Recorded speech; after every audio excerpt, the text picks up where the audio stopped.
Tapi begitulah rahasia Allah. Maka dalam Al-Quran menyatakan alladzi khalaqal mauta wal hayat, alladzi khalaqal mauta wal hayata liyabluwakum ayyukum ahsanu amala wa huwal azizul ghafur.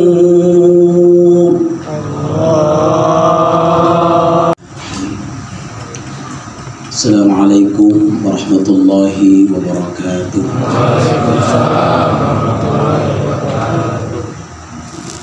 Alhamdulillahilladzi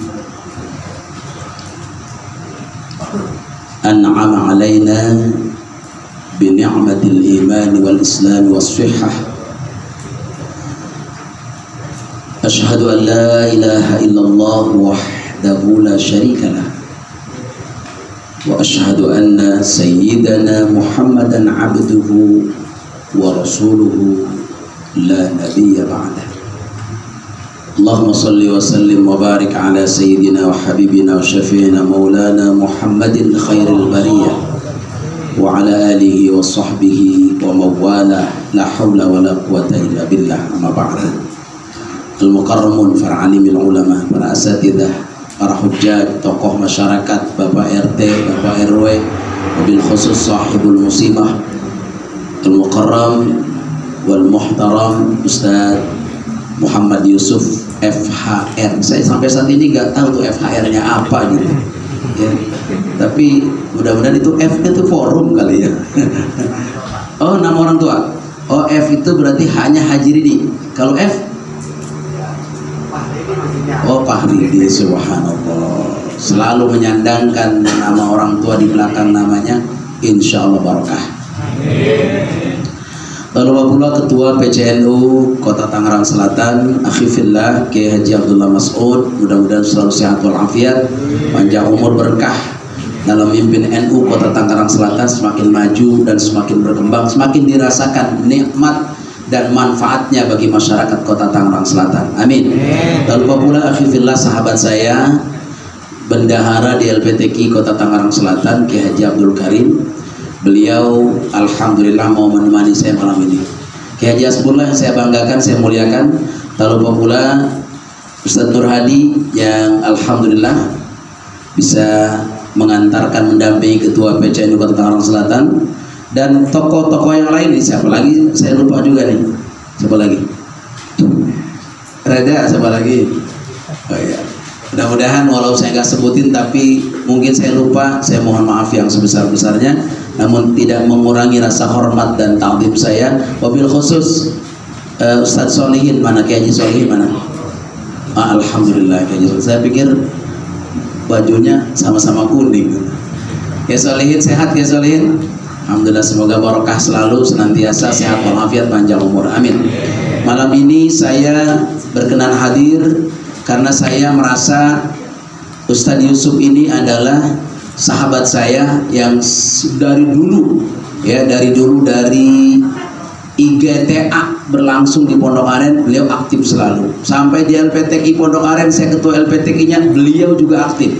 Jadi semua organisasi keagamaan beliau selalu aktif berada dalam garda terdepan. Dan malam ini kita hadir di sini karena Ustadz Yusuf ini telah kehilangan orang yang paling dia cintai, ayahanda tercinta Al-Mukarram Al-Ustadz Haji Ridi. Mudah-mudahan almarhum senantiasa diterima amal ibadahnya, dimasukkan dalam surganya Allah Subhanahu wa taala. Amin ya rabbal alamin. Yang kedua, perlu saat kiranya kita bersyukur kepada Allah, malam ini kita masih diberikan nikmat sehat. Berapa banyak orang-orang terkasih kita telah meninggalkan kita. Kadang sakit, kadang nggak sakit lagi, betul? Apalagi musim pandemi begini, kematian jauh melesat meningkat. Tapi kita yang masih hidup bersyukur kepada Allah, Allah masih kasih kita nikmat kehidupan. Saya dalam setahun, Ustadz Yusuf itu ditinggal 4 orang. Sebelum setahun malah, baru 10 bulan ditinggal sama orang-orang terkasih saya. Pertama kakanda saya, yang selalu mensupport, yang kalau ada acara apa-apa dia yang masakin, ternyata dia dipanggil oleh Allah Subhanahu wa taala. Itu kakak kandung. Yang kedua, baru 3 bulan ternyata anak saya yang terakhir, yang ke-8 itu meninggal dunia. Baru saja 4 bulan kematian anak saya, mertua saya meninggal dunia yang laki-laki.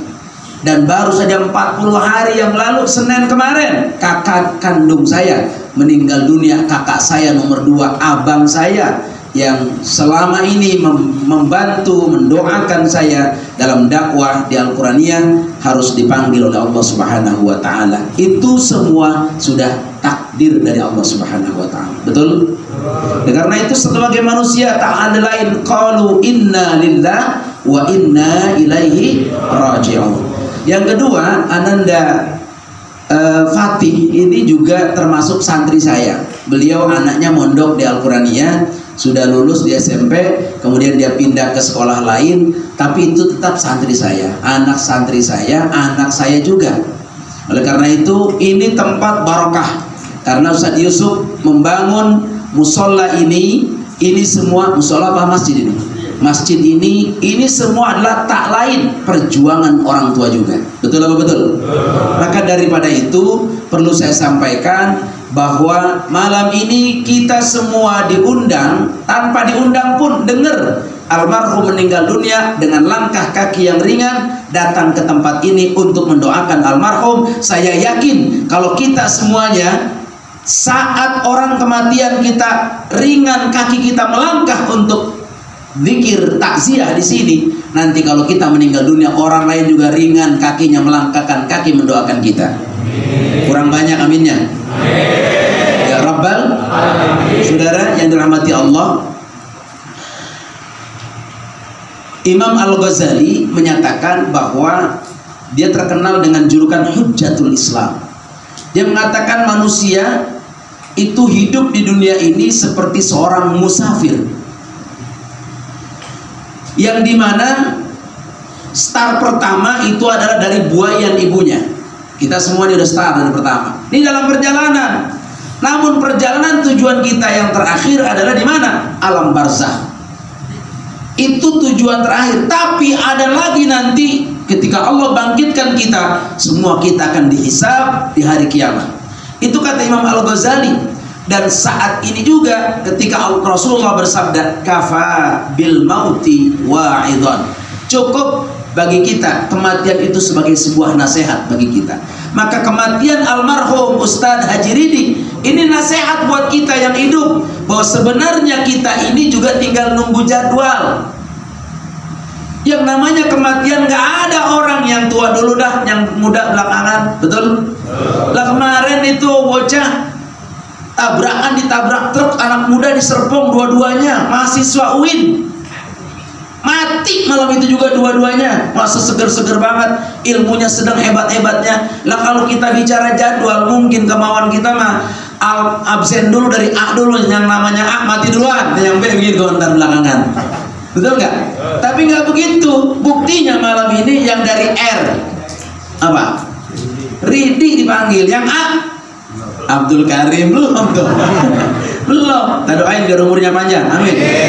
Jadi nggak ada yang namanya abjad, yang namanya meninggal, yang kecil, yang dewasa, yang remaja, yang tua, yang muda. Waktunya kita tinggal nunggu giliran doang. Kapan dijemput kita mesti siap. Mau siap mau kagak, waktunya kita menghadap Allah, semua kita tinggalkan. Betul apa betul?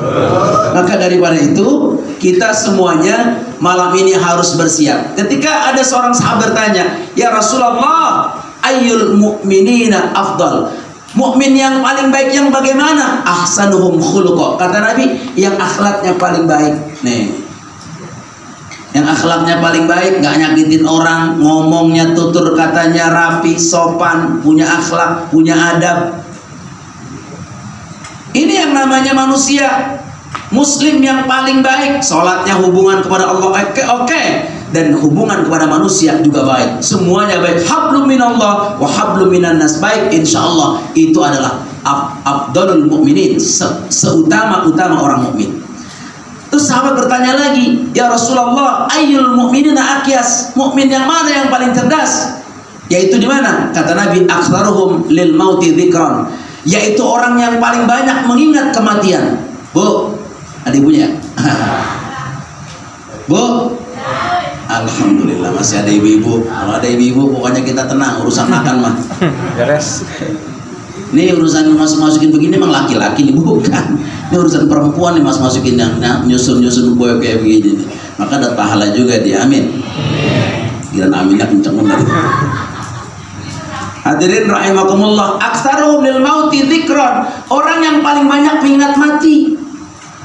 Bahkan Imam Ghazali katakan, andai kata sekejap pun napas kita, satu tarikan napas, lupa akan kematian, lupa akan ketaatan kepada Allah Subhanahu wa taala, maka itu adalah sebuah kerugian besar bagi kita.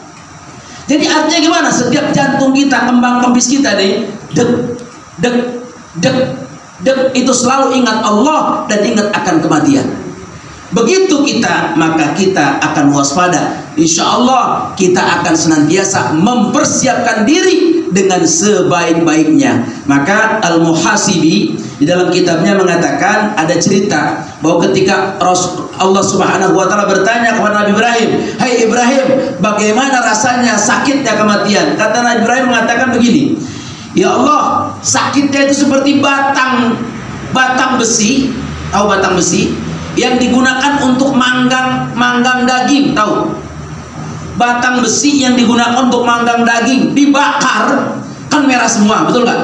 Merah semua." Kata Nabi Ibrahim, itu batang besi yang digunakan untuk membakar daging, dibakar, dipanaskan. Setelah udah panas merah merekah, kemudian setelah itu dimasukin kemana? Ke dalam kain wol yang basah. Bunyinya gimana? Nah, bukan saya yang ngomong sih dia. Bunyinya gimana bunyinya? Ada yang nyos, ada yang nyes, ya kan? Bunyinya nyes begitu kan? Kemudian setelah itu ditarik lagi, dibakar lagi, ditarik lagi. Begitulah gambaran sakaratul maut. Maka dalam Al-Quran surat Al-Qaf menyatakan, wajaat sakaratul mauti bil haqq. Sakarat maut itu datang dengan kebenaran. Jadi benar itu sakaratul maut itu benar terjadi. Bahwa mati itu benar terjadi. Semua yang bernapas, kullu nafsin dha'iqatul maut. Pokoknya semua yang bernapas itu pasti mati. Lah kalau saya pikir anak saya baru lahir 72 hari meninggal. Kan kalau kita mah ada namanya udah berak masuk kencing di situ kayak mati ya. Lah ini mah anak kita, ya kan begitu. Tapi begitulah rahasia Allah. Maka dalam Al-Qur'an menyatakan, alladzi khalaqal mauta wal hayat. Alladzi khalaqal mauta wal hayata liyabluwakum ayyukum ahsanu amala wa huwal azizul ghafur.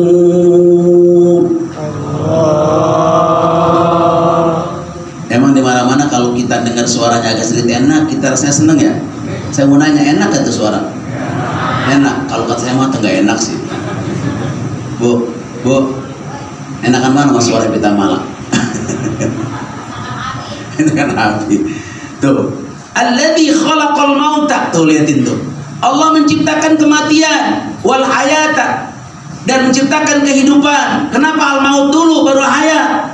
Bukan hayat dulu baru mati. Ibnu Katsir menyatakan bahwa ini alasannya mengapa mati dulu baru hidup, karena kita dulunya adalah mati dulu. Baru setelah itu diciptakan kita hidup, lahir ke dunia kita hidup, dan nanti kita akan menuju sebuah kematian lagi. Untuk apa? Liyabluwakum ayyukum ahsanu amala. Untuk menguji kita, siapa di antara kita ahsanu amala, yang paling baik amalnya di dunia ini. Siapa? Tuh. Bukan aktsaru amala, bukan yang paling banyak amalnya. Orang banyak amalnya banyak, nyumbang masjid di sini, mendirikan ini, bangunan ini, semuanya yang bagus, semua anak yatim dibantu, janda-janda dibantu, ya kan? Kemudian apalagi masjid dia bangun satu utuh, dia bangun, terima kunci orang. Masyarakat banyak yang begitu, tapi bukan masalah yang banyak amalnya, tapi orang yang baik amalnya, yang paling baik amalnya, yang ikhlas, yang tidak ada pekerjaannya karena yang lain lillah kecuali Allah. Ini yang dahsyat Bu. Jadi bukan masalah main banyak-banyakan amal, tapi apa? Paling baik amalnya. Itulah makanya kata atau lafaz ahsanu amala itu artinya diartikan yang paling baik amalnya. Maka kita berlomba-lomba dalam kebaikan. Untuk apa? Untuk menjadikan kita menjadi orang yang paling baik amalnya. Amin ya rabbal alamin. Saudaraku yang dirahmati Allah SWT, maka itu Said Yusuf perlu bangga, perlu gak usah khawatir. Dalam sebuah hadis nyatakan bahwa kalau Nabi SAW, kata Nabi, inna mimma yalhaqul mu'mina ba'da mautihi, sesungguhnya yang didapati oleh orang mukmin sesudah dia wafat, ya, itu apa? Yang pertama, kata Nabi, adalah ilman allamahu wa nasyarahu, ilmu yang diajarkan dan ditebarkan kepada orang lain. Ini Ustadz Yusuf FHR, ini beliau ngajar di tiap hari, santrinya banyak, ya, santrinya banyak. Ustadz Ajri ini juga ngajar dulunya, betul. Dia ngajar, muridnya banyak di sini tersebar Ustadz Ajri ini. Nah, ilmu yang diajarkan kepada orang, kepada murid-muridnya, kemudian dia sebarkan itu dan diamalkan oleh murid-muridnya, terus murid-muridnya ngamalin lagi ke murid-muridnya lagi, terus turun-temurun. Maka kata Nabi, ini orang nanti akan terus didapati pahalanya terus mengalir, walaupun dia telah mati. Setelah mati dia mendapatkan pahala terus mengalir. Sampai kapan? Sampai hari kiamat dia tetap mendapatkan aliran pahala. Amin apa? Yang pertama. Jadi insya Allah gak usah dikhawatir Ustaz Yusuf. Beliau ini orang soleh. Saya belum pernah lihat gitu beliau itu ada di tempat yang maksiat. Selalu beliau itu ada di tempat-tempat yang baik. Bergaulnya pun dengan orang-orang baik. Dia ngajar istiqomah. Maka anaknya juga istiqomah nih, Ustaz Yusuf. Ya Allah, luar biasa perjuangan anaknya itu. Ini luar biasa. Maka itu gak usah khawatir. Beliau mah udah banyak menebarkan ilmu kepada masyarakat. Insya Allah pas begitu ba'da mautihi, kita udah meninggal dunia, itu dalam kuburnya terang benderang. Kenapa? Karena semua murid-muridnya mendoakan dan pahalanya terus mengalir di alam kubur. Saat ini dia sedang enak-enaknya di alam kubur, ditemani oleh bidadari cantik dari amalnya. Amin. Tapi istrinya jangan cemburu, ya gua kapan gitu, jangan. Itu udah aturan Allah, kita ketemu di sono insya. Yang kedua, waladan sholihan tarakahu, anak soleh yang dia tinggalkan. Tuh. Jadi gini, ini Ustaz Yusuf, siapa yang menyaksikan Ustaz Yusuf nih? Anak beliau, anak Ustaz Ajri. Siapa yang menyatakan bahwa di sini Ustaz Yusuf itu nggak soleh? Semua orang mengatakan Ustaz Yusuf soleh. Betul. Tanya bininya, tanya istrinya, Ustaz Yusuf ini soleh? Pasti dia mengatakan soleh banget, nggak pernah marah dia menjadi orang. Kenapa? Sama anaknya nggak pernah marah. Kenapa? Anaknya dilihati, dinasihatin, selesai. Manut. Muridnya di sini banyak. Perjuangan ayahanda dilanjutin. Karena apa? Bapaknya yang meninggal dunia, dia meninggalkan anak yang soleh. Insya Allah anak yang soleh ini selalu mendoakan kedua orang tuanya. Amin. Jangan khawatir. Insya Allah alam kubur almarhum, insya Allah terang benderang. Amin ya rabbal alamin. Yang ketiga, wa masjidan banahu, dia bangun masjid. Ini bangun apa nih? Yang bangun siapa nih? Dia kan? Tapi kita ngikut kan? Kalau yang mendapat semen satu sak yang nyumbang di sini, insya Allah masuk surga. Cuman di emberan masjid di surga nanti. Kenapa? Ditanya, lu apa di sini? Gua waktu itu nyumbang dapat satu sak doang. Ya udah masuk, gua dapatnya di sini. Kenapa? Karena nyumbang satu sak semen bisa masuk surga tuh, Ustaz. Ngalir terus pahalanya. Masjidan banahu, au masjidan banahu, masjid yang dia bangun. Ini masjid dia bangun nih. Maka orang bangun masjid, kata Nabi, man bana masjidan fid dunya banallahu baitan fil jannah. Siapa orang yang bangun masjid di dunia, Allah akan bangunkan rumah mahligai istana di surga. Amin apa? Jadi untuk almarhum udah dua nih, udah tiga-tiganya ada nih, udah tiga-tiganya ada. Pertama, dia emang udah nyebarin ilmu, ngalir terus pahalanya. Kedua, punya anak soleh, cucu-cucunya, anak-anaknya soleh semua. Amin. Ketiga, dia bangun masjid ini. Lah udah tiga dia dapat, lah kita belum tentu atau acar, betul nggak?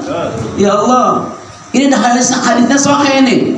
Yang keempat, apa yang keempat? Yang keempat, au mushafan warathahu.